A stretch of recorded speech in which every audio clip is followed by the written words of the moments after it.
Jornal em Foque. Apoio Unisanta, Universidade do Grupo de Excelência do MEC. BocNews, o jornal gostoso de ler e bom de negócios.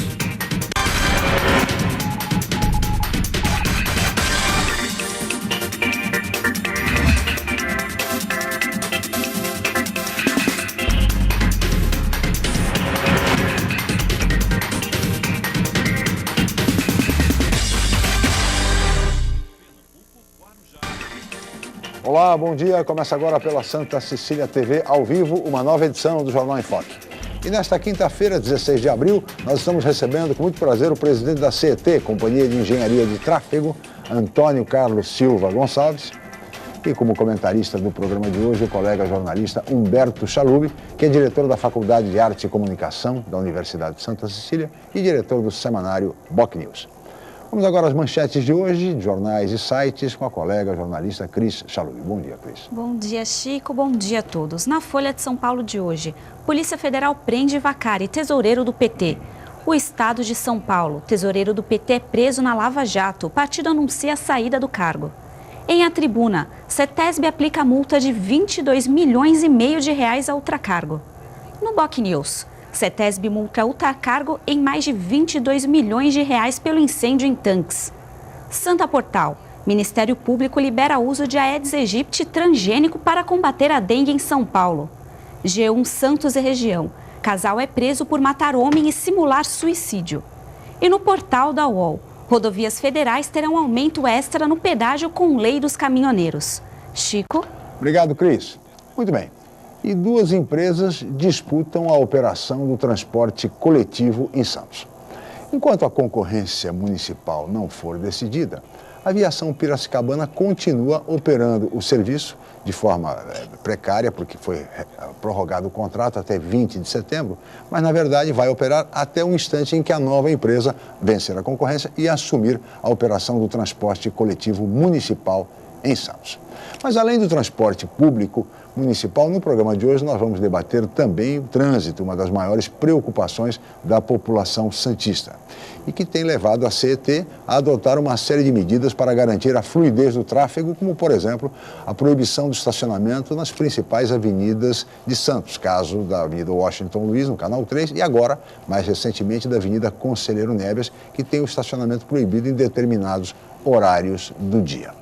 Mas além de transporte público e de trânsito, vamos falar também sobre a educação no trânsito.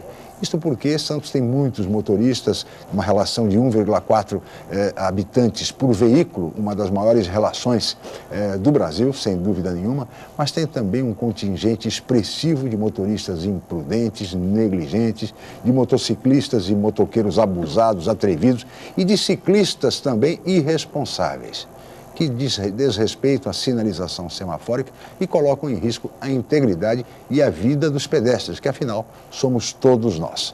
Mas sobre esses temas, entre outros também importantes, o presidente da CET, Antônio Carlos Silva Gonçalves, fala daqui a pouco, assim que a Cris informar a previsão do tempo e o movimento de balsas e estradas para hoje. Cris. A previsão para esta quinta é de sol com muitas nuvens durante o dia. Mas, segundo o Climatempo, pode chover a qualquer hora. A temperatura varia entre 20 e 27 graus. Estradas. O sistema Anchieta Imigrantes está em operação 5x3, já que a pista sul da Anchieta está bloqueada para obras. E as rodovias Cônego Domênico Rangoni e Padre Manuel da Nóbrega apresentam tráfego normal em ambos os sentidos. Balsas. 8 embarcações operam na travessia Santos-Guarujá, com espera de 10 minutos. Guarujá-Bertioga opera com uma embarcação em 20 minutos de demora. Participe do Jornal em Foque. Envie sua pergunta pelo Facebook, Twitter ou e-mail je@infocecom.com.br. A reapresentação desta edição pode ser assistida às 17 horas ou confira a qualquer momento pelo nosso canal do YouTube. Chico? Obrigado, Cris. Nós vamos agora para um rápido intervalo e voltaremos em seguida para entrevistar o engenheiro Antônio Carlos Silva Gonçalves, presidente da CET Santos. Voltamos já.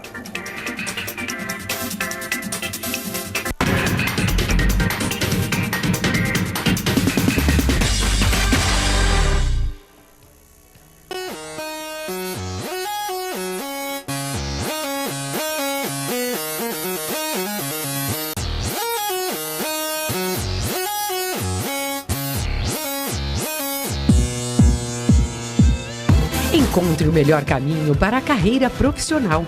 Venha para a 27ª Feira de Profissões da Unisanta e assista gratuitamente a palestras e oficinas para esclarecer suas dúvidas com os professores e os alunos de todos os cursos da Universidade Santa Cecília. Apresentações de dança e visitas aos estandes interativos, laboratórios, clínicas e outros ambientes. Dia 29 de abril, das 9 às 13 horas e das 19 às 21h30.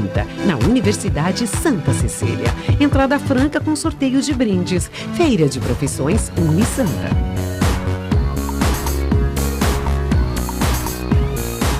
Em novo formato, o site bocnews.com está mais interativo, dinâmico, com conteúdo ampliado e canal próprio de TV na internet.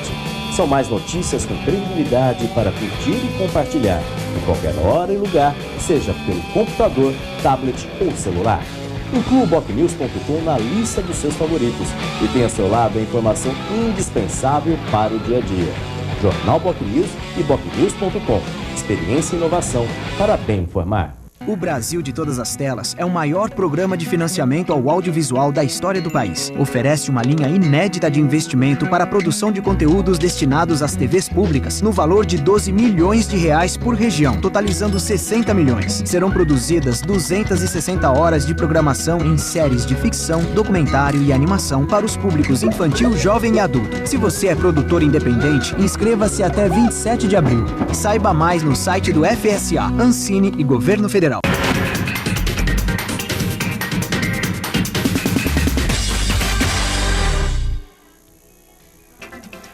Muito bem, estamos de volta com o Jornal em Foque desta quinta-feira, 16 de abril. Nós estamos ao vivo e recebendo com muito prazer o presidente da CET, engenheiro Antônio Carlos Silva Gonçalves, e o colega jornalista Humberto Chalub, que é diretor do semanário BocNews. Eu gostaria de começar essa entrevista, presidente. Primeiro, bom dia, muito obrigado pela sua presença. Bom dia, Chico, bom dia, Humberto. E falar um pouquinho a respeito do transporte público. Nós estamos aí às vésperas da abertura da definição da concorrência, provavelmente a semana que vem, não é isso, presidente? E como vai ficar a tarifa do transporte? Porque hoje a tarifa está congelada há muito tempo, é R$ 2,90. R$ 2,90. E há a perspectiva dela subir para R$ 3,30, é isso mesmo, presidente? É o limite de R$ 3,30. A nova lei de mobilidade urbana, ela mudou o conceito do processo licitatório de transporte. Antigamente você tinha técnica e preço, com um peso muito forte na parte técnica. Sim. Agora é o menor preço, desde que você obedeça algumas regras do edital. E em cima do realinhamento da planilha, que é a GEPOT, nós chegamos ao valor de R$ 3,30, limite máximo para essa tarifa. A nossa tarifa está igual desde março de 2012, Sim. 2013, 2014 e 2015. 3 anos a mesma tarifa. Isso não significa que ela não teve nenhum tipo de reajuste, porque teve uma desoneração em julho de 2013. Teve uma desoneração do governo federal de PIS/COFINS e INSS também, e com isso a tarifa, o realinhamento da tarifa com a desoneração manteve no mesmo valor. Sim. Então houve um equilíbrio ali, mas se a gente considerar que ela foi mantida mesmo com desoneração, houve uma correção, né? Claro. Porque da correção voltou no mesmo valor com a desoneração. Neste momento você, realinhando a tarifa, chega ao limite máximo de R$ 3,30. 2 empresas estão participando. Uma empresa de Pernambuco e opera na zona sul de São Paulo, em Diadema também, a Móbil, e a outra é Piracicabana, que vem nesse momento... operadora do sistema. Operadora do sistema. E os envelopes estão sendo avaliados agora, toda a documentação, a planilha, a GEPOT, para ver se ela está sendo atendida dentro dos requisitos do edital, e a partir da semana que vem a gente deva ter já a empresa vencedora. Essa prorrogação que teve de 6 meses foi em virtude de uma manifestação de um munícipe, um advogado, que incitou o Ministério, o Tribunal de Contas a fazer uma análise de alguns temas do edital. Tudo que foi colocado por esse advogado não foi acatado pelo Tribunal de Contas e teve uma continuidade no processo licitatório. Então, do momento que a gente tiver do valor da nova planilha com a nova empresa, esse processo que teve a prorrogação, ele é interrompido automaticamente e firmado um novo contrato. Então, assim que é definida a empresa, a Aviação Piracicabana, se é que ela não vai vencer a concorrência, deixa de operar o sistema. Sim, o vencedor começa a operar o sistema. Imediatamente. Imediatamente. Berto Chalub, bom dia. Obrigado pela presença, Berto. Bom dia, presidente. Bom dia a todos. E tem um fato novo também nessa questão da tarifa, que é a possibilidade hoje da Prefeitura contribuir aí com subsídio. Talvez seja uma proposta, até 25 milhões, parece. Isso. Quer dizer, de certa forma, talvez já está dentro dessa perspectiva também de poder usar recursos municipais para garantir a tarifa. Acho que é uma ideia que se tem aí, pelo menos que é o sentido do subsídio, foi nesse viés aí. Mas independente da tarifa, existe uma queixa muito grande da população. Hoje se concentra mais até na questão do conforto, parece que a questão dos ônibus com ar-condicionado, houve uma melhoria realmente, é percebida pela população de maneira geral, mas a questão dos horários dos ônibus sempre é uma questão que é muito reclamada. E numa época agora recentemente, já se discutiu muitas vezes essa questão da mudança, de se criar até no sistema troncal aí de transporte, que é com os eixos nas avenidas e que a pessoa desceria de um ônibus, pegaria outro com uma tarifa só, com um passe só. Em que pé que está realmente essa ideia? Já foi amplamente discutida, no outro governo, do prefeito Papa, já se tinha essa ideia, se passou agora para o governo também do Paulo Alexandre. Como é que se está essa questão? Realmente há a ideia de se implantar esse novo sistema realmente troncal, onde que a pessoa, por exemplo, ela vai para o centro, ela está na praia... Pega o VLT, por exemplo, né? Com o VLT... Sim, ela desce num lugar, pega um, quer dizer, a ideia é que vai agilizar todo o sistema e permitir maior integração aí dos modais aí. Como é que está essa ideia? Vai ser implementada mesmo? Esse edital, ele prevê isso, já possibilita essa implantação. Até porque não justifica mais a gente ter o transporte do jeito que a gente tem hoje. Sim. Ainda circular, que você perde um tempão dentro do ônibus para alcançar o teu destino. A partir daí, foi feita uma pesquisa de origem e destino, que já está pronta, para que a gente implante esse novo sistema troncal. Só que a gente tem que compatibilizar ele prevendo já o VLT. E essa questão do VLT, nesse momento, para nós, é uma grande dúvida.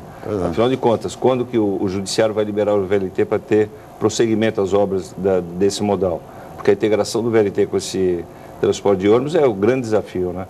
Você vai chegar com composição com 400 passageiros e você tem no ônibus a possibilidade de absorver 70.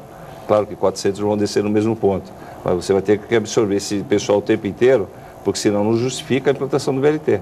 O cidadão não vai pegar o VLT para ficar parado no ponto de ônibus para complementar a viagem dele, até porque o principal deslocamento na região metropolitana, ele se dá sim em São Vicente, região central de Santos.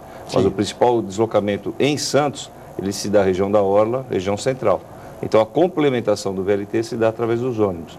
A hora que o VLT estiver mais próximo de entrega, a gente muda essa sistemática da questão do transporte coletivo, porque não dá mais de conviver com o Tomando como exemplo, para facilitar para o telespectador, VLT vem de São Vicente, tem um terminal ali na Ana Costa, por exemplo. Parou na Ana Costa o VLT, imagina-se que muita gente salte ali na Ana Costa. Os ônibus estarão ali na Ana Costa para começar a deslocar? Tem que estar passando, ele não vai estar parado esperando, mas ele vai ter que estar cruzando num tempo aceitável, para que o cidadão complemente sua viagem, até porque, junto com o VLT, a gente está discutindo o bilhete único, né? Sim. Então é a complementação da viagem, porque se o VLT não tiver um acesso direto no ônibus, e esse cidadão começar a parar no ponto de ônibus para esperar esse modal, não tem sentido o VLT ter sido implantado. Você disse que muita gente vem de São Vicente para Santos, no sentido da área central. Desceu ali na Ana Costa, no Canal 2, já quer ir para o centro da cidade. Tem que ter um ônibus que já leve diretamente. É um ônibus que circula só dentro numa área mais restrita. É o caso da linha 20, da antiga linha 20, você fazia só na Costa. Que continua fazendo ainda. Agora, Fifi, a ideia é a seguinte, o VLT, a grande discussão aí está na questão da mudança do trajeto entre o Canal 2 aqui e a Conselheiro, que foi desviado por meio. Umas correntes afirmam que isso era necessário para facilitar o desvio, por exemplo, dos carros que vêm pela Francisco Glicério poderiam entrar normalmente no canal, independente da passagem ou não do VLT. E outros afirmam que era um processo totalmente desnecessário, porque o próprio formato do VLT, ele não necessita a interrupção de trânsito por grandes períodos, ao contrário do trem, que passava com grandes composições, então ficava aquele tempo todo do trem manobrando. Qual é o fundo, na verdade, de verdade nessa questão? Porque o Ministério Público alega o seguinte, olha, mudou o trajeto, vai gastar mais dinheiro por causa disso, quer dizer, houve um desperdício, vamos dizer assim, né? Outros afirmam que é para entender interesses particulares, porque ali existe um local de que Passarinho Terror faria centro de convenções. Outros não digam que não, que tem que ir para o meio mesmo, porque senão dificulta o transporte. Qual é a verdade desse processo mesmo? Olha, Humberto, esse processo, esse trajeto é o mesmo desde o governo passado. No governo do Papa já se discutia a VLT no canteiro central. E tem justificativa para isso técnica. A parte legal, não vou nem entrar no mérito, porque acho que cabe mais aos advogados. Mas, tecnicamente, as justificativas são as mais tranquilas de se defender. Primeiro, se ele estiver no canteiro central, ou se ele estiver junto ao lote do centro de convenções, que é o grande tema, o terreno desapropriado, o terreno, a largura do terreno é exatamente a mesma. Eu não vejo aonde que tem vantagem para o empresário do centro de convenções se ele estiver junto ao lote do centro de convenções. Não foi provado isso até agora. Se fala muito isso, mas quando você pega a planta, é a mesma metragem, não tem mágica aí. Se ele estiver junto ao lote ou ao meio, é a mesma coisa. Segundo, o VLT passa muito mais rápido que o trem, sem dúvida alguma, até porque os trens, eles manobravam, na época dos trens de carga, eles ficavam manobrando e a gente não sabia quando é que ia acabar aquela manobra. O VLT é questão de segundos. Só que no trânsito, questão de segundos leva a um congestionamento. Você tem um tempo semafórico, por exemplo, no cruzamento do VLT junto ao lote, você cria 3 fases semafóricas. Se você estiver no canteiro central, você tem 2 fases semafóricas. O que é um semáforo de 3 fases semafóricas? O semáforo da entrada da cidade, Martins Fontes com Nossa Senhora de Fátima, que tem congestionamento em todos os sentidos, todos os dias, todos os horários. Então, para que fazer uma implantação de um modal novo? Você está falando em mobilidade urbana, que você vai prejudicar o transporte individual. Não tem sentido. E não é só no sentido Ponta da Praia São Vicente que vai ter essa interrupção. No sentido São Vicente, no sentido centro-praia também, nos canais de Anacosta, vai acontecer a mesma coisa.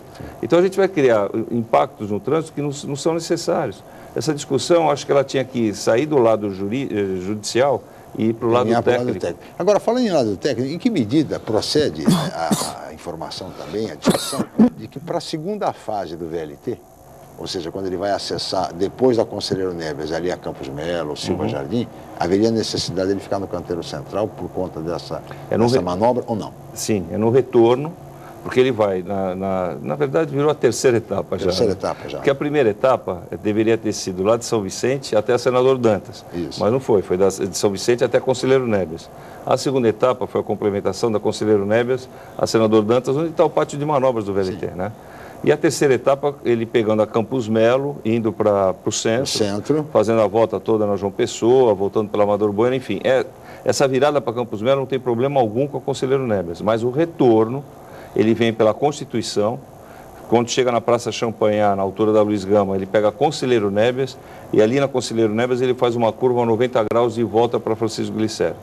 Se ele estiver junto ao lote, essa curva não dá para ser feita e tem que desapropriar e derrubar o prédio da Unimes.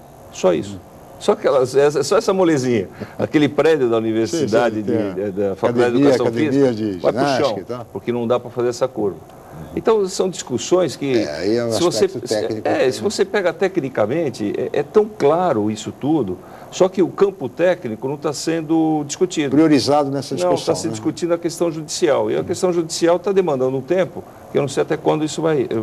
Só que a gente está perdendo. O que acontece é assim também. Acho que o tempo que se posterga é o recurso também que se... Sem dúvida. Que se perde. Né? Encarece a obra. Encarece a obra. Então, quer dizer, acho que é uma decisão que tem que ser rápida, né? Porque a população está clamando por esse VLT há muito tempo, né? É uma expectativa muito grande. Agora também já existe também esse temor de que as verbas federais aí, vão ter dificuldade esse contingenciamento também já não venham, quer dizer, a população... Para este ano parece que fica difícil, porque... Dificílimo, do jeito que estão as obras. O próprio ministro Kassab, né, em Santos, disse que essas obras... Agora, por exemplo, também a CT anunciou por várias vezes essa questão de sincronizar os semáforos, né? Até uma brincadeira aqui em Santos que a sincronia dos semáforos é ao contrário, né? Que a gente vai pegando todos eles fechados, né? Principalmente quem pega ali a João Pessoa, a pessoa começa nos semáforos, se der sorte de pegar aquela primeira leva, senão ele vai pegando. Como é que funciona? Porque a ideia que se tinha era que as próprias câmeras que acompanham a pessoa tinham condições em determinados momentos do dia. Isso está funcionando realmente? É perceptível isso já? Então, nós temos 80% do nosso parque semafórico, aproximadamente 400 cruzamentos semaforizados. 80% a gente controla da nossa CCO, né? E o que a gente tem é alguns semáforos, a grande maioria deles com sincronismo, mas você tem uma dificuldade de equipamentos. Por exemplo, se a gente tivesse fibra ótica em todas as interligações semafóricas, a gente teria uma confiabilidade maior no sistema de você ter uma sequência de abertura de semáforos dentro da expectativa da programação que é feita. Nós temos por sinal de telefone, nós temos cabos telefônicos, às vezes com chuva, com vento, você perde o sinal, você tem que fazer manualmente essa adequação. A gente tem que evoluir sim nessa questão semafórica. Não estamos tão ruim como o pessoal imagina. Você percebe que as avenidas que a gente tem feito intervenções, Conselheiro Neves mesmo, para garantir a fluidez, você tem que garantir o sincronismo semafórico, senão você não tem fluidez. E isso foi aplicado na Conselheiro Neves, agora a gente precisa evoluir. Nesse momento, dos 400 cruzamentos semaforizados, 49 nós estamos implantando semáforos inteligentes, que é uma tecnologia completamente diferente, que vai garantir uma fluidez melhor para esse trânsito. O objetivo é que a gente tenha os 400 com esse tipo de tecnologia. A gente pode começar a ter uma fluidez mais garantida ao longo do dia em todos os cruzamentos. Presidente, falando em fluidez, para garantir exatamente essa fluidez, a CET proibiu o estacionamento em algumas grandes avenidas, como o Canal Washington Luiz e agora, recentemente, Conselheiro Neves. Essa medida será adotada em outras avenidas, como, por exemplo, Ana Costa? Sim. Só que a gente... Quando? Então, Chico, o grande desafio dessa medida é a gente não errar. Por exemplo, a Conselheiro Neves, nós chegamos à conclusão que no sentido praia-centro, não existia necessidade dela toda. A partir da praia até Azevedo Sodré não tem essa proibição. Da Azevedo Sodré até Bittencourt tem, das 7 da manhã às 11 da manhã. No sentido inverso também não tem necessidade dela toda. Ela está do meio-dia às 20 horas, e ela vem da Rua Borges até a Governador Pedro de Toledo. Tá. E a Ana Costa, nesse momento, a gente já iniciou os estudos. Só que a Ana Costa, ela vai passar por uma grande pavimentação. Então nós vamos conciliar a pavimentação da Ana Costa com a sinalização, porque muda totalmente a sinalização. A complementação da intervenção da Conselheiro Neves é a substituição das colunas semafóricas. Não estamos falando nos equipamentos semafóricos, mas as colunas semafóricas nós vamos mudar todas, porque as nossas colunas são muito feias aqui em Santos, já não se usa esse tipo de coluna há muito tempo. Então a gente quer começar pela Conselheiro Neves, depois a gente vai nas grandes avenidas fazendo essa modificação. Uma outra coisa que foi feita na Conselheiro Neves foi o remanejamento de pontos de ônibus. Por exemplo, sim, você pega entre a Machado de Assis e a Mato Grosso, sentido centro-praia, você tem a conversão à esquerda na Lobo Viana, para vir aqui para a universidade. Sim. E constantemente é um trecho ruim, e tinha um ponto de ônibus ali. Na antiga, quase em frente à antiga guarda noturna. Né? Exatamente. E ali nós retiramos aquele ponto de ônibus e passamos entre a Mato Grosso e Azevedo Sodré, para tirar o gargalo daquele local. E nós estamos fazendo ainda adequações com ponto de ônibus. Por exemplo, tem um ponto de ônibus hoje em frente ao Objetivo, que vai ser retirado e colocado em frente ao Carrefour. E aquele ponto de ônibus que tem quase na esquina da Arthur Assis, vai ser retirado porque já tem um logo a seguida na praia com Ângelo Guerra. Então a gente está minimizando essa questão de impacto de trânsito com ponto de ônibus, aumentando o distanciamento entre pontos de ônibus. Hoje em Santos você tem uma média de 200 a 250 metros entre pontos. Nós estamos passando para 400 metros, que no eixo você continua com 200, para você dar maior fluidez nesse trânsito, senão não tem jeito. Uma outra coisa que nós não conseguimos fazer na Conselheiro Neves é um corredor exclusivo de ônibus. Porque a Conselheiro tem 7,20 metros de largura. Se a gente colocasse um corredor exclusivo de ônibus, ia ficar uma fila indiana de automóveis única fila. E você não garante fluidez dessa maneira. Então nós estamos fazendo um corredor compartilhado.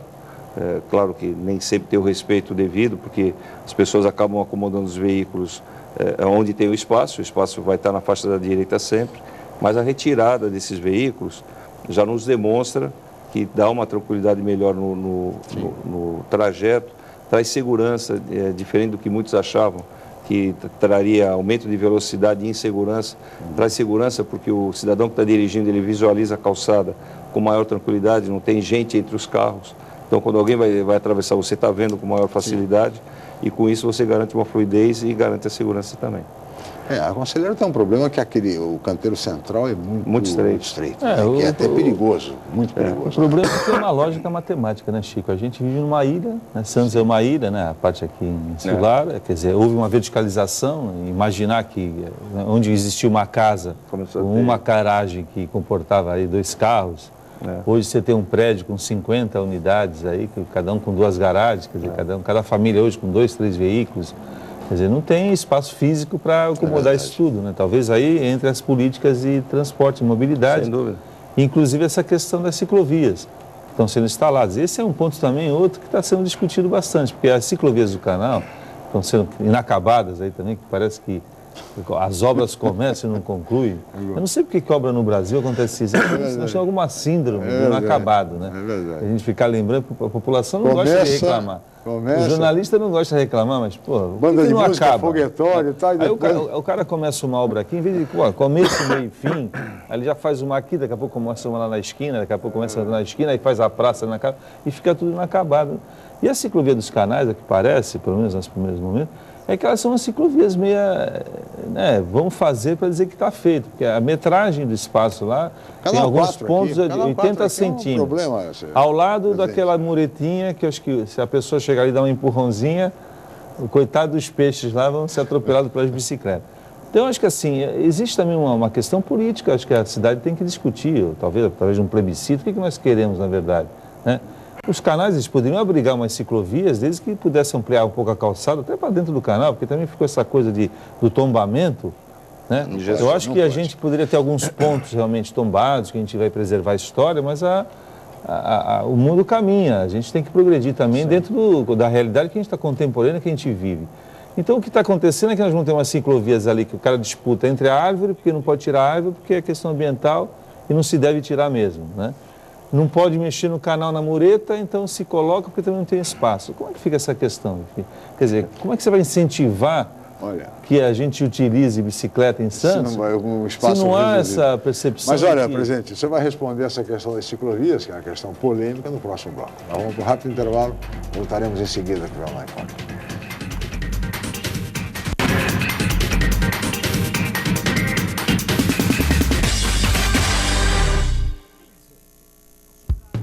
Excelência é estar entre as melhores universidades do país. É ter um preço justo, programas de financiamento e bolsas de estudo. Excelência é ter laboratórios dentre os melhores do Brasil, segundo o MEC. É prestar cerca de 2 milhões de atendimentos anuais gratuitos. Unisanta, Universidade do Grupo de Excelência, entre as 9% melhores do Brasil. Vestibular Universidade Santa Cecília. Inscreva-se já! Já se sabe que a comunicação é fundamental para se alcançar o sucesso. Sem ela, tudo fica mais difícil. Mas só uma empresa com experiência comprovada pode oferecer soluções em comunicação adequadas às necessidades de seus clientes com menor custo e maior benefício. Enfoque, há 25 anos inovando na comunicação regional. Acesse www.enfoquecom.com.br ou ligue 3238-3380. O FIES é um importante instrumento para ampliar o acesso ao ensino superior. Quem aderiu ao programa até 2014 pode ficar tranquilo. O sistema permanecerá disponível até 30 de abril e todos terão assegurado o aditamento de seus contratos. Além disso, o governo abriu novas vagas neste ano, priorizando cursos com qualidade. Esse é um compromisso. Uma pátria educadora se faz com mais acesso à educação. Ministério da Educação, Governo Federal.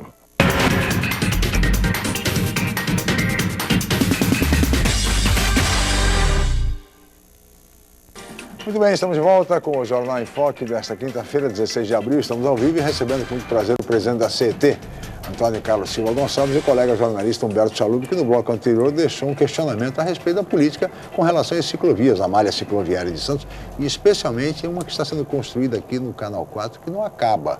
Começou, mas não acaba, não se sabe se vai, se volta, enfim. O que vai acontecer com essa ciclovia, entre aspas, do Canal 4, presidente? A ciclovia está sendo feita pela Secretaria de Infraestrutura, imagino que ela vai acabar, né? Imagino não, ela vai acabar. Sim. Com certeza.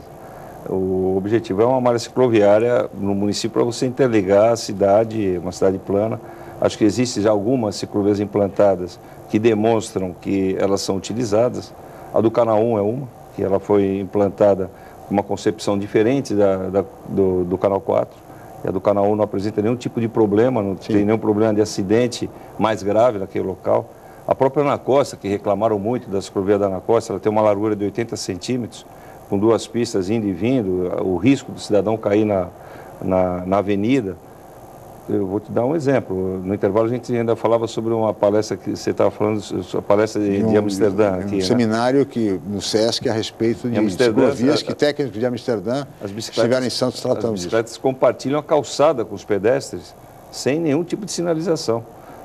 Elas compartilham com respeito aos pedestres e vice-versa. É educação, né? Educação. Com faixa de cintura, né? Isso é uma coisa muito fácil. Aqui em Santos nós não temos ciclofaixas, nós temos ciclovias, que segregam o trânsito das bicicletas. Que é melhor, evidente. Que é melhor, bem melhor. Mas se tivesse uma cultura diferente, não seriam necessárias. Você teria a ciclofaixa e haveria o respeito. Essa do Canal 4 a gente espera que acabe o quanto antes, para a gente ver efetivamente como ela se comporta. Que o usuário... Parece que foi feito meio que sem planejamento, que não se sabe o que se fazer ali agora o Canal 4. Também se criou agora uma coisa de verba do DAD, quer dizer, existe a verba, acho que tem que também, acho que o país... Tem bom senso, né? Não, porque existe o dinheiro. Aí eu falo, bom, o governo disponibilizou o dinheiro do DAD, que é das instâncias que recebem anualmente um repasse para que possam estimular a característica turística, o fomento. Então o cara se vê na obrigação de gastar aquilo, porque senão ele tem que devolver. O governo não gastou... Então pega esse dinheiro e põe na saúde. Não pode. Então, eu estou falando. Mas pode-se pensar em ciclovias, por exemplo, em outros pontos mais fáceis, que de repente, em outros canais, não necessariamente. Chico, mas aí pega justamente essa questão da política. O que a cidade quer realmente? Ela quer andar de carro? Então se define pelo carro. Então, cobre canal, faz tudo que tem. É ciclovia, é ônibus, é integração, então... deixa o carro de lado, a população tem que entender que, olha, você vai ter um sistema que você pode sair de casa, pode andar de bicicleta tranquilo, você pode deixar o carro na sua casa. Hoje você está nem uma coisa nem outra, porque você não prioriza uma coisa, não prioriza a outra. Quando faz nessa meia boca, quer dizer, fica todo mundo, né, me engana que eu gosto. Então, acho que é uma questão, talvez, como nós vamos ter a eleição ano que vem, se coloca em termos até publicitários. O que a população quer? Aliás, Humberto, essa questão da ciclovia remete a um outro aspecto também importante, viu, presidente? Que é a questão da educação do ciclista.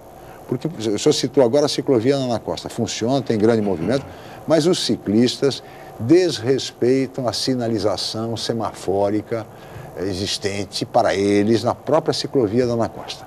E as pessoas são atropeladas, correm risco, têm a sua integridade colocada em risco por ciclistas irresponsáveis. São verdadeiros alucinados no trânsito na ciclovia da Avenida Ana Costa. O trânsito para, os veículos param, mas eles não param. E são pessoas, muitas vezes, de idade. Nós temos 20% da população de idosos que não tem mais o mesmo reflexo e são vítimas de atropelamento. Então seria interessante, viu, presidente, que a CET, a fiscalização da CET, desse uma passada pela ciclovia da Ana Costa, isso também, que realmente Chico, é um abuso. Tem os dois lados da questão também. Nós temos a situação também do Bike Santos também, que foi um projeto muito interessante, que de certa forma também não é cuidado como deveria. Que você vai pegar as bicicletas aí, quem anda de bicicleta em Santos, quem utiliza o sistema também, a diferença, você citou Amsterdã, a diferença das coisas está nisso. Então, se a coisa existe, é para funcionar, para ter qualidade, não é verdade? Mas sabe o que ocorre? Você pega as bicicletas do Bike Santos, tudo já está toda deteriorada, quer dizer, manutenção. Nós temos 37 estações do Bike Santos. São 370 bicicletas. Sabe qual é a média de bicicletas retiradas diariamente para manutenção? 10%. Sabe quanto custa aquela bicicleta para o munícipe? 0. Ele não paga nada. Quem paga tudo é a prefeitura. Então, não dá para parte da população, não vou generalizar, mas parte da população não entender que aquilo é dela. Não dá para quebrar 37 bicicletas todos os dias. É um absurdo isso. E o Bike Santos é um projeto que ele veio vitorioso, mas veio com uma perspectiva completamente diferente. Ele veio para que a gente vendesse patrocínio para, de alguma forma, manter o sistema. Não tem interessado em patrocínio. Quem paga aquilo é a prefeitura através da CET. E é um custo que não estava previsto no nosso orçamento. Isso não justifica que ela não esteja em condições. Porque se a empresa é remunerada, ela tem que ofertar um serviço de qualidade. Agora, outro lado da população tem que entender que aquilo é dela. O Chico falou um negócio da bicicleta, eu acho que ele está coberto de razão. Em contrapartida, quando você falou dois lados, eu achei que você ia falar do pedestre. Se você observar na Ana Costa, a quantidade de pessoas caminhando pela ciclovia... Impressionante. É absurdo. E, infelizmente, a grande maioria delas de mais idade, que tem um costume diferente de comportamento. Haja visto que a Ana Costa está com uma cerca de plástico ao longo das palmeiras imperiais que nunca teve.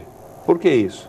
Primeiro, para garantir aquelas plantas que foram plantadas há pouco tempo. Segundo, para tirar essa condição da insegurança. Impedir que o cidadão atravesse. Atravesse em qualquer lugar, que é um absurdo. Imagina, foi feito quase um muro na Ana Costa. Agora, mas o presidente, também acho que falta um pouco. A gente teve um exemplo clássico agora da questão da faixa viva, que é a questão da educação e das campanhas que são feitas educativas para orientar tanto o motorista como o pedestre, como o ciclista. Por que essas campanhas, elas são só esporádicas? Porque a gente notou que naquele período em que teve uma intensificação da proposta da campanha, quer dizer, insistentemente, até com pessoas na rua, com aquelas mãozinhas, o pessoal parava o trânsito, a população começou a aderir.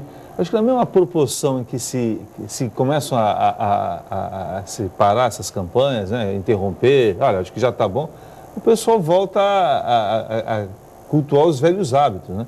Porque a gente pode perceber que algumas pessoas param na faixa e muitos já não param mais. E o pior é quando o motorista para e o outro vem vindo e a pessoa está atravessando. Então, o que a gente nota, acho que talvez entre nessa questão daí da ciclovia, ou de tudo. Da educação, né? É a educação das pessoas e o entendimento que todo mundo, tanto o pedestre, tem as suas obrigações. Claro. Na verdade, então, agora, o que a CET tem feito em termos de educação para o trânsito? Por exemplo, a campanha Faixa Viva, nesse momento, ela está numa etapa muito forte.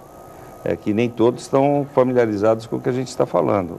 Nós estamos colocando em todas as faixas não semaforizadas que nós estamos fazendo intervenção de sinalização, escrito faixa viva. Sim. Para quê? Para que as pessoas saibam efetivamente aonde elas devem ou não esticar o braço. Existia uma confusão das pessoas esticarem o braço em faixas semaforizadas. Sim. E não é o caso. Faixa viva é quando você não tem semáforo. A outra parte da campanha teve uma adesivagem forte com o Rotary Clube Santos Oeste. A questão de 15 dias, foram adesivados num sábado, quase não, 600 carros na Avenida da Praia com Ana Costa. Por que essa campanha agora? São adesivos do Faixa Viva, estão sendo colocados no vidro traseiro dos automóveis, no canto superior esquerdo. Você está andando na praia ou em qualquer local, você vê aquele carro com aquele adesivo, você entende que o cidadão pode frear a qualquer momento para dar passagem para um pedestre. Então nós estamos intensificando essa campanha de forma a esclarecer para as duas partes, o pedestre e o motorista. Sábado agora tem uma outra adesivagem em todos os shoppings da cidade com o CDL Santos Praia. E a gente está procurando os parceiros para ir intensificando isso. Toda a frota da prefeitura, grande parte da frota da prefeitura já está com esses adesivos.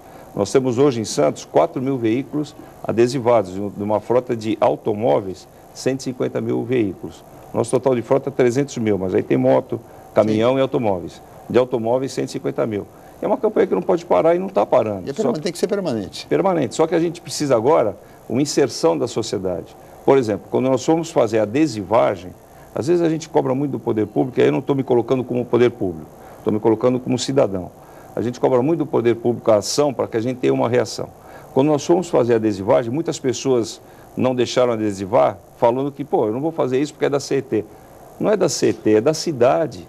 O teu filho, o meu filho, o neto da gente, os nossos pais vão estar atravessando a rua, e se a gente garantir a segurança, nós estamos garantindo a segurança para nós mesmos. Claro. Então, é uma campanha que as pessoas precisam entender que ela não tem bandeira política, ela tem uma bandeira de uma sociedade. E essa sociedade tem que estar inserida. Outro dia saiu um editorial num jornal aqui da cidade, dizendo de Brasília, a referência a Brasília e o Faixa Viva. Brasília levou 18 anos para chegar nessa condição de você pôr o pé na faixa e o cidadão parar o carro. Florianópolis da mesma maneira. Santos está há 4 anos com essa campanha. É uma campanha que se alonga. A questão de 2, 3 meses, eu dei uma entrevista também falando que eu imaginava que a campanha Faixa Viva, ela ia pegar sua plenitude 10 anos depois do lançamento. Eu fui crucificado.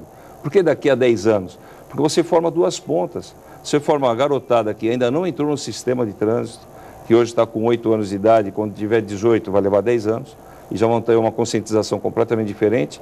E o mais difícil, você muda o comportamento de quem já está no sistema. Porque quem já está tem uma resistência diferente. Vou te dar um exemplo muito claro. Pátio Iporanga, na Ana Costa. Ele fica entre a Tolentino Figueiras e a Azevedo Sodré. 2 cruzamentos semaforizados com faixa de segurança a menos de 100 metros um do outro. Nós tivemos que colocar uma faixa de travessia em frente ao Pátio Iporanga, porque as pessoas não iam até a esquina para atravessar. Elas desciam a escada do Pátio Iporanga e queriam atravessar em frente. Esse é um outro problema. Então são coisas que às vezes a gente cobra, e tem que cobrar mesmo o poder público, mas a gente tem que entender, tem 2 lados. Eu vou ser muito franco, Chalub, eu acho que... Mas isso não entra a questão da educação também? Sim, não, é com fundamental. De educação, é fundamental a questão da educação. Mas é muito mais fácil você formar quem ainda não tem o vício do que você tirar o vício de quem já está acostumado há muito tempo. Nós três somos quase contemporâneos. A época que nós tiramos o carta de motorista não era obrigatório o cinto de segurança. A época que nossos filhos tiraram o carta de motorista era. Quando implantaram o cinto de segurança, quanto tempo a gente levou para se acostumar com o cinto? Quando nossos filhos tiraram carta, era imediato o cinto de segurança. Então, são coisas que a gente precisa entender também que existem dificuldades. Mas aí, presidente, é uma diferença grande. É a questão da multa, é a questão de dói no bolso. Sim. A pessoa coloca o cinto porque vai ser multada. Sim. Mas nossos filhos não. Nossos filhos colocaram porque eles já tinham a cultura. É verdade, mas de qualquer forma, em relação à faixa viva, em relação aos ciclistas, os ciclistas não são punidos. Não, o ciclista a gente... O ciclista não tem placa, não tem coisa nenhuma, a bicicleta não é apreendida. O ciclista, Chico, é uma coisa dificílima de resolver. Não que seja dificílima, porque nós não temos competência para isso, mas precisa urgentemente a região se unir e emplacar as bicicletas todas. Não dá para uma cidade emplacar e outra não. De manhã, a quantidade de bicicletas que vem de São Vicente, do Guarujá, diariamente é uma grandeza. A gente recolhe bicicletas na CT, recolhe, mas eventualmente. Eu te falar, olha, não, todo dia, eventualmente, quando você pega o problema. Você pega ciclista andando na contramão, andando na calçada, indo para cima dos pedestres o tempo inteiro. O que você falou, você tem razão, o sinal fechado, eles não obedecem. Ainda ontem eu estava passando pela Praça da Independência, 3 ciclistas, eu não sei como eles não foram atropelados, porque saindo da Goitacazes para a Praça da Independência, tem uma retenção, você para, porque o trânsito não permite que você faça a conexão direta. Os caras passam com uma velocidade desviando dos carros que é uma loucura. Então são coisas que precisam ser mexidas. Aquelas motos 49 cilindradas precisam ser mexidas. Como é que uma moto de 49 cilindradas não precisa ter placa e a de 50 precisa? Qual a diferença dessa uma cilindrada? Sabe? Então são as bicicletas elétricas andando em ciclovia, que não deveria estar andando de jeito nenhum. Só que para você manter e garantir essa segurança, você tem que ter um homem a cada esquina. O diagnóstico está feito. A questão o que é mais fácil? O mais fácil é você emplacar e retirar esse pessoal das vias. Vou te dar um exemplo. Sabe quantos veículos tinham abandonados em Santos até o final do ano passado? 800 veículos abandonados na porta de diversas residências aí. Hoje tem algo em torno de 200 veículos, a gente está tirando 3 veículos por dia. Dos 800, nós não guinchamos 600.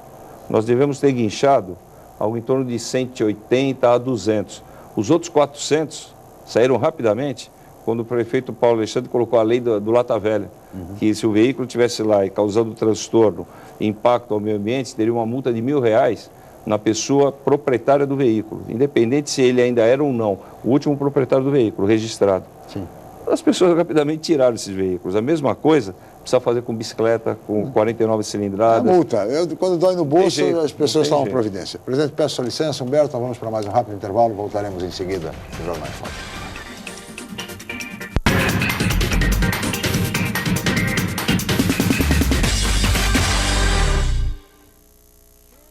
Academia Unisanta. Bem-estar, saúde e qualidade de vida. Mais de 80 aparelhos de última geração.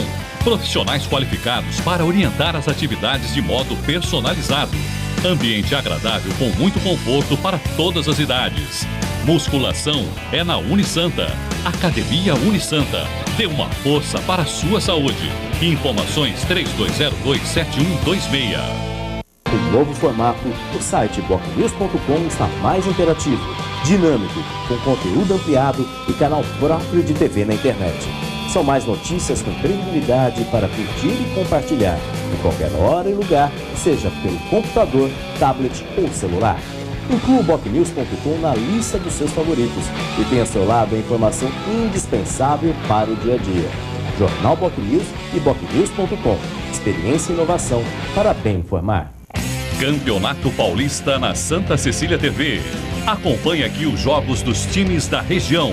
Neste domingo, Jabaquara e Taboão da Serra, no Estádio Espanha, a partir da 13h. Campeonato Paulista é emoção do começo ao fim. Exclusivo. Cobertura completa no santaportal.com.br e no Caderno Regional. Realização Federação Paulista de Futebol. Promoção Sistema Santa Cecília de Comunicação. Julinha, não esquece o casaco. Julinha, não esquece o protetor solar. Julinha, não esquece de escovar os dentes. Você que está sempre se lembrando de proteger sua filha, não pode se esquecer da vacinação contra o HPV para meninas de 9 a 11 anos. Ela previne o câncer do colo de útero, que afeta 15 mil mulheres todos os anos. Procure uma unidade de saúde do SUS ou fique atenta ao período de vacinação nas escolas. Vacinação contra o HPV, proteção para a menina, saúde para a mulher.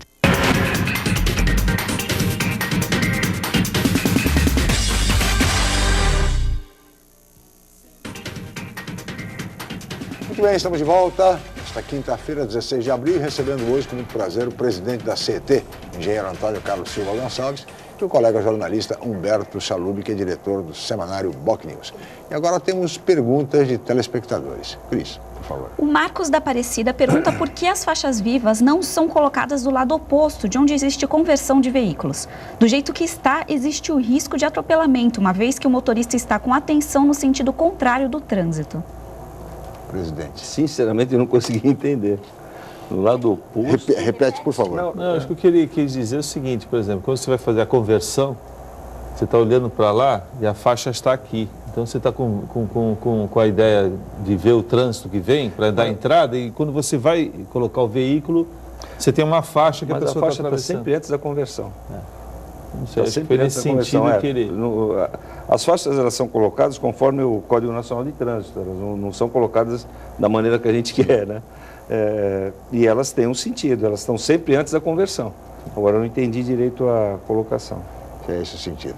Bom, espero que tenha dado para esclarecer aí a colocação do Marcos. É porque a faixa nunca está após o cruzamento, ela está antes do cruzamento, até porque a retenção é antes do cruzamento, né?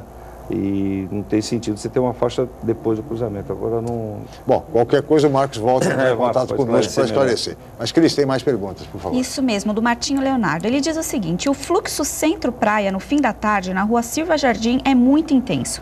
Pode-se proibir o estacionamento à esquerda da via? Pode, mas eu acho que ainda não é momento. A Silva Jardim ela é paralela a Campos Melo, ela faz o binário Campos Melo-Silva Jardim. Ela pega o trânsito da região do mercado e leva até Afonso Pena, né? Mas é uma via larga, é um trânsito intenso realmente, mas ainda não estou vendo necessidade dessa proibição do lado esquerdo. Eu acho que essas proibições, não dá para a gente proibir por proibir também, né? Precisa ter um critério. Por exemplo, esse da Conselheiro Neves não está concluído ainda. Nós vamos mexer na Machado de Assis, que a Machado de Assis da Armando Salles de Oliveira até a Conselheiro Neves para dos dois lados e forma um funil tremendo ali. E a gente vai mexer ainda lá. Aliás, é o semáforo mais demorado de Santos. Mais demorado. Tem uns cruzamentos em Santos, Chico, que eles não têm sentido. Você parar para pensar, a Machado de Assis, ela morre na Conselheiro Neves de topo. Se ela tivesse uma continuidade na Lobo Viana, seria muito mais fácil. Então são umas coisas que você não consegue resolver, porque agora a proibição de estacionamento, a gente tem que levar em consideração o conforto do cidadão ir para o carro, com a necessidade da fluidez daquela via. E garantir a segurança, senão não tem sentido. Aliás, um abraço ao Martinho Leonardo, vereador Martinho Leonardo, pela participação. Muito obrigado pela participação. A gente sabe que diante do número de carros aí, praticamente o Chico colocou no início do programa, nós temos praticamente 1,5 carro por habitante. 1,4 habitantes. Talvez seja um dos índices mais altos do mundo. Do mundo, né? Não só do Brasil, talvez do planeta. Existe, por exemplo, a gente sabe que o efetivo não é suficiente, se tivesse um agente da CET para aquela situação, mas, por exemplo, não existe, a CET não faz estudos assim, por exemplo, em alguns momentos do dia, você citou vários locais onde há essa dificuldade que concentram em determinados horários, de ter agentes da CET que possam fazer esse controle de tráfego, assim, até manualmente, vamos chamar assim, por exemplo. A gente nota que em algumas situações, o senhor colocou a questão do Conselheiro, né? Aqui na esquina da Lobo Viana, que tem esse semáforo que permite que quem vem da Conselheiro converta na Lobo Viana, e gente que vai para Mato Grosso tem aquele trecho que... Nesse momento que a gente percebe que, por vezes, fica um tráfego concentrado no local em que o outro já houve um esvaziamento, quer dizer, que poderia já dar sequência ao trânsito. Que se tivesse os antigos agentes, né, que a gente tinha, o Chico vai lembrar disso, né, que tínhamos aquelas manivelas, né, de semáforo, que ficava o guarda na esquina. Não, mas se você pensar... É uma coisa antiquada, mas ele via que não via carro do lado. Na Europa você encontra ainda. Ele via, não tem carro desse lado, eu vou mudar o trânsito. Não tem essa possibilidade, por exemplo, se em determinados horários, em locais específicos, do agente cumprir o papel aí de... A gente faz isso. Por exemplo, esse horário, se você for na entrada da cidade, na Martins Fontes, nós temos agentes em todos os semáforos. Esses últimos 20 dias, nós desligamos, exatamente o que você está falando, desligamos todos os semáforos da Martins Fontes, independente do incêndio. Era por causa da obra do Morro da Caneleira. Sim. E aquela obra deixou uma pista só e os veículos iam e vinham e o pessoal evitava o morro. Claro. A transposição São Vicente, zona noroeste, para a região central, se dá pelo morro no período da manhã e no sentido inverso à tarde. E foram todos para a entrada da cidade. Então, o que nós criamos? Desligamos os semáforos, colocamos operadores e criamos aquela faixa reversível no viaduto da São Francisco. O viaduto que sai do túnel e vai para São Paulo, nós criamos uma faixa reversível para chegar na São Francisco. Nesse horário também nós temos operadores na divisa com São Vicente, porque o volume de veículos é muito grande. Só que essa de São Vicente, ela vai ser, a divisa com São Vicente, ela está sendo atendida com os semáforos inteligentes. Os 49 cruzamentos estão entre a divisa com São Vicente até Alexandre Martins, a Ana Costa inteira, e a Nossa Senhora de Fátima com a Martins Fontes até a Rua Júlia Ferreira de Carvalho. Agora, isso que você está falando, Humberto, você está coberto de razão. A gente opera dessa maneira, só que não em todos os locais, não consegue colocar em todos os locais. Mas aí o efetivo é insuficiente. Olha, o seu efetivo. O nosso efetivo hoje, ele poderia melhorar bastante, mas eu acho que tem alternativas de tecnologia para você substituir esse efetivo. O semáforo inteligente faz exatamente essa leitura. Se ele tiver com uma temporização semafórica que determinado fluxo está menos demandado, ele muda a abertura do fluxo mais demandado. É exatamente o papel do operador. Essa da manivela não é mais a manivela, mas é uma botoeira. Às vezes você vê um operador no trânsito, ele está junto à coluna semafórica e com a mão na caixa. Ali ele está operando o trânsito que antigamente era a manivela. Então, a gente costuma colocar isso sim. Essa questão, por exemplo, da Lobo Viana, o ideal para nós na Conselheiro Neves era a proibição o dia inteiro. Era o ideal, porque o fluxo da Conselheiro Neves é o dia inteiro. É muito intenso, o fluxo da universidade aqui à noite é tão grande quanto de manhã. E você para a Oswaldo Cruz, você para a Lobo Viana, para a Conselheiro Neves. Então, esses ajustes a gente ainda está fazendo de forma dos polos geradores de trânsito, que é o caso da universidade, terem um acompanhamento mais de perto para que a gente chegue ao ideal. Eu acredito que está muito próximo da gente resolver esse trânsito aqui das imediações de Santa Cecília. Agora, presidente, falando em botoeira e tal, tem algumas que não se justificam. Para pedestre, travessia de pedestre, na Galeão Carvalhal com a Praça Independência, tem 12 segundos para o cidadão atravessar. E com pessoas de idade, é impossível você conseguir atravessar em segurança. Não dá para aumentar um pouquinho, não? Alguns segundos, pelo menos determinados trechos de travessia de pedestre, para se garantir averiguar essa, viu, Chico? Porque a reclamação que a gente tem é o inverso. A gente tem uma reclamação que o nosso fechamento de trânsito, de passagem de veículos, ele é muito longo, justamente para garantir essa travessia, porque Santos a gente tem uma quantidade de idosos maior. E o nosso fechamento semafórico é muito longo. Eu vou averiguar essa, porque se está nessa condição, ele está errado. Pedestres somos todos, hein? Tem umas particularidades em Santos, né, bom? Santos tem feira em avenida, né? Começando por aí, né? Francisco Glicério. Cidade do mundo. Você tem duas feiras, um binário importante que é o Oswaldo Cruz. Exatamente. Tem a Pedro Lessa. Tem a Pedro Lessa. Olha, Humberto, você sabe que... É difícil. Temos um minutinho só, presidente, e a pergunta se impõe. O senhor ainda está no PTB? No integrante do PTB? Por enquanto, sim. Por enquanto. Vai sair do PTB? Vai para o PSD, do Kassab ou não? Não tem nada conversado, mas devo sair do PTB. Vai sair do PTB? E a eleição do ano que vem? O senhor está disposto a apoiar o Paulo Alexandre na reeleição? E a vereança? Não tem esse perfil. Vice-prefeitura? Eu já fui. De certo, não? Só que vai sair do PTB. Só. Então, bom, nós teríamos muito a conversar, presidente, o trânsito, o transporte, enfim, ciclovia, o tema, a pauta é extensíssima. Mas somos limitados pelo tempo, chegamos ao final. Muito obrigado, viu, presidente? Eu agradeço, bom dia a todos. Obrigado, Humberto, mais uma vez, pela participação. Antônio Carlos Silva Gonçalves, presidente da CET, Humberto Chalub, jornalista, diretor da Faculdade de Artes e Comunicação. Agradeço a ambos, a Cris, a toda a equipe, especialmente a você, telespectador, pela atenção e audiência. Amanhã estaremos de volta em mais uma edição. Mais uma vez, muito obrigado e até amanhã.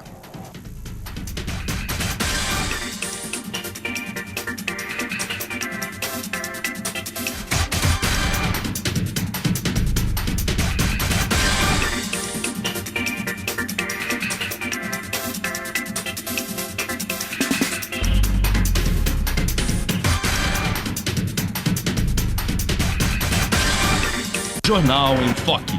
Apoio Unisanta, Universidade do Grupo de Excelência do MEC. BocNews, o jornal gostoso de ler e bom de negócios.